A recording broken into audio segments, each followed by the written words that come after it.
बिस्मिल्लाहिर्रहमानिर्रहीम, अस्सलाम वालेकुम। मैं हूँ साइमा। तो आपको पता है मेरे पराठों की सीरीज़ काफ़ी फेमस है। जो पराठा भी मैं बनाती हूँ लोग उसको पसंद करते हैं, अल्लाह का शुक्र है। तो आज मैंने सोचा एक ऐसा पराठा बनाऊँ और आपको दिखाऊँ जो कि है वर्की पराठा। बहुत ही बारीक तह वाला होता है और एक ख़ास टिप एंड टेक्निक के साथ ये बनाया जाता है। तो देखिए क्या करना है इसके लिए। सबसे पहले मैंने सिंपली मैदा ले लिया है। अगर आप आटे से भी बना सकते हैं चाहें तो, लेकिन मैदा जो है उसकी लेयर्स अच्छी बनेंगी और उसमें स्ट्रेच हम जितना भी चाहें उसको दे सकते हैं, बारीक कर सकते हैं। इसलिए मैंने लिया है मैदा तकरीबन 1.5 कप और इसमें मैं हाफ टी स्पून नमक डाल दूंगी और 1 चुटकी बेकिंग पाउडर या मीठा सोडा डाल दूंगी और थोड़ा सा इसमें हम 2 टेबलस्पून के करीब ऑयल डाल देंगे और फिर इसको अच्छे से मिक्स कर लेते हैं। हाथों की मदद से मैं इसको मिक्स कर लेती हूँ इस तरीके से और रफली हम इसको मिक्स कर लेते हैं। अगर आप इस तरह से करेंगे तो आपकी मोन और आपके जो लेयर्स हैं वो अच्छी बनेगी, मैदे की वजह से बनेगी और हमारा जो पराठा है अंदर से तहदार अच्छा बनेगा। तो यहाँ मैंने लिया है आधा कप पानी और आधा कप दूध, ये डाल के हम गूंद लेते हैं।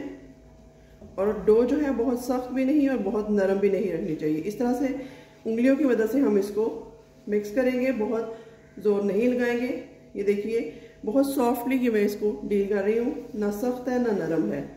तो बस यही चीज़ें चाहिए। अगर आप चाहें, आपके पास मैदा है, मीठा सोडा नहीं है या आपके पास बेकिंग पाउडर नहीं है, ईस्ट नहीं है, तो आप इसकी जगह दही भी डाल सकते हैं। तो चलिए इसको अब हम जितना स्ट्रेच दे के गूंद सकते हैं उतना ही हम इसको गूंदेंगे, तकरीबन 8 से 10 मिनट। तो मैं इसको गूंद के फिर आपको बताती हूँ क्या करना है।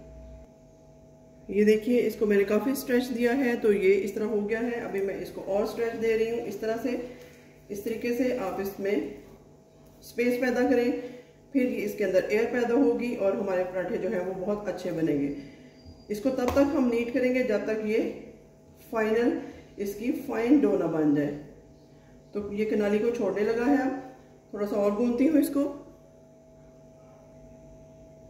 तो यहाँ पर एक चीज़ मैं भूल गई थी, थोड़ी सी चीनी हम ऐड करेंगे, तकरीबन 1 से 1.5 टेबलस्पून, बिल्कुल नमक के टेस्ट को बैलेंस करने के लिए।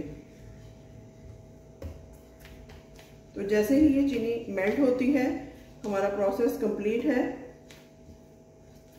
बस ये ऑलमोस्ट डन है। यहाँ पर आपने देखा बिल्कुल फाइन हो चुका है और कनाली के साथ चिपक नहीं रहा।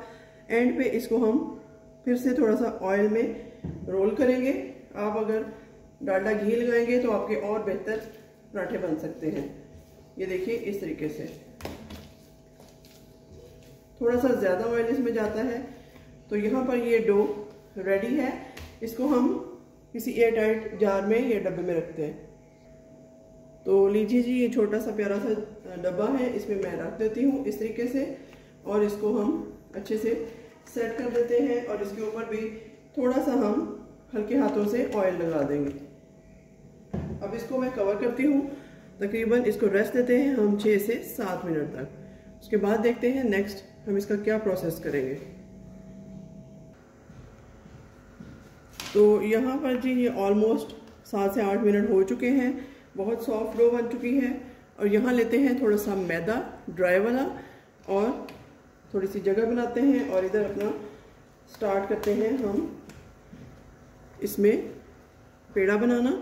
ये देखिए इस तरीके से बिल्कुल थोड़ा आटा हम लेंगे, बहुत बड़ा पहले से पेड़ा नहीं लेंगे क्योंकि उसको हम जब स्ट्रेच करेंगे जितना मर्जी स्ट्रेच करें लेकिन हमारा फिर पराठा जो है वो मोटा और हार्ड बनेगा। तो तकरीबन नॉर्मल सी रोटी से कम थोड़ा सा आटा लेंगे हम इस तरह से रफली। आपने देखा ये इस तरह होना चाहिए। इसकी पहचान ये है कि बहुत सॉफ्ट आपका मैदा होना चाहिए जो डो आप बनाइएंगे। ये देखिए यहाँ पे मैं इसको रखती हूँ और हल्का हल्का इसको आप देख सकते होंगे मैं इसको रोल करना स्टार्ट करती हूँ।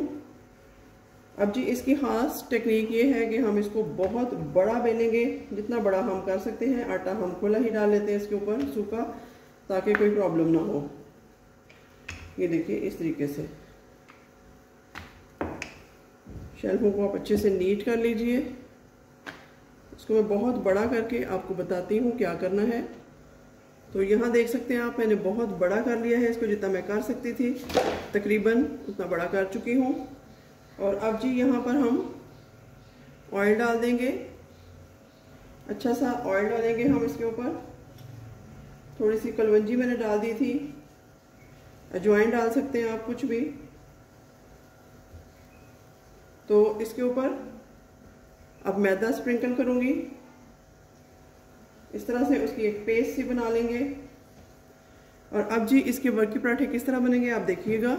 एक तरफ से हम लेयर उठा के यहाँ रखेंगे और दूसरी तरफ से पहले राइट रखेंगे, फिर इसको लेफ्ट रखेंगे, इस तरह से।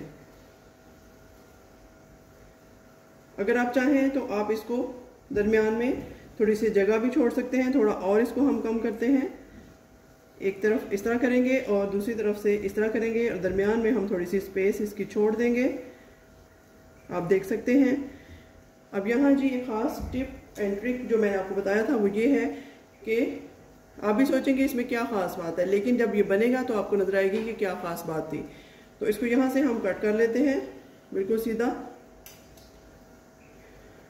और एक तरफ से इस तरह रोल करेंगे ऊपर को, फिर हम इसको इतना नीचे को करेंगे और फिर हम ऊपर को करेंगे। इस तरह से इसको उठा के हम दूसरी तरफ रखेंगे, दूसरे को भी हम इस तरह से रोल करेंगे और ऊपर इसके ये रखेंगे, फिर हम वापस इसको इतना करेंगे और फिर हम इसको जो रह जाएगी उसको हम इस तरह करके नीचे को टर्न कर देंगे।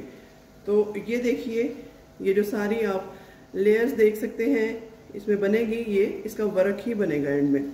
तो हम इसको देंगे चौकोर शेप। तो चलिए रोल करना हल्के हाथों से स्टार्ट करते हैं इस तरह से। तो रोल करके मैं आपको बताती हूँ क्या फाइनल शेप बनी है इसकी। तो यहाँ पर हमारा पराठा तैयार है। अब चलते हैं तवे की तरफ। तवा मैंने गरम कर लिया है। तो यहाँ पर हल्के हाथों से हम, तवा गरम है, इसके ऊपर हम अपना पराठा डाल देते हैं बहुत स्लाइटली। अगर थोड़ा सा कहीं से ख़राब है तो हम इसको ठीक कर लेंगे, लेकिन इसकी शेप चौकोर ही होनी चाहिए। इस तरीके से बिल्कुल मीडियम टू लो हीट पर हम इसको कुक करेंगे, तकरीबन 3 से 4 मिनट एक साइड पे। अगर आप हीट तेज़ करेंगे तो पराठा अच्छा नहीं बनेगा, बाहर से पक जाएगा, अंदर से कच्चा रहेगा। तो अब यहाँ जी इसकी एक साइड कुक हो चुकी है, इसको मैं हल्के हाथों से टर्न करती हूँ। ये देखिए जी माशाल्लाह से इसको थोड़ा और कुक होने देते हैं, उसके बाद ऑयल ऐड करेंगे।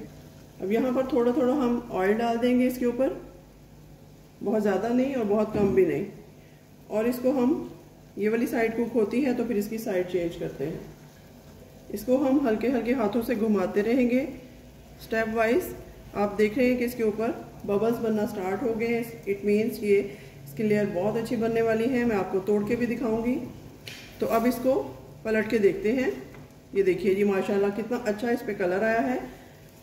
इस तरह से हल्का हल्का इसको हम घुमाते जाएंगे और रोस्ट करते जाएंगे इसी घी में।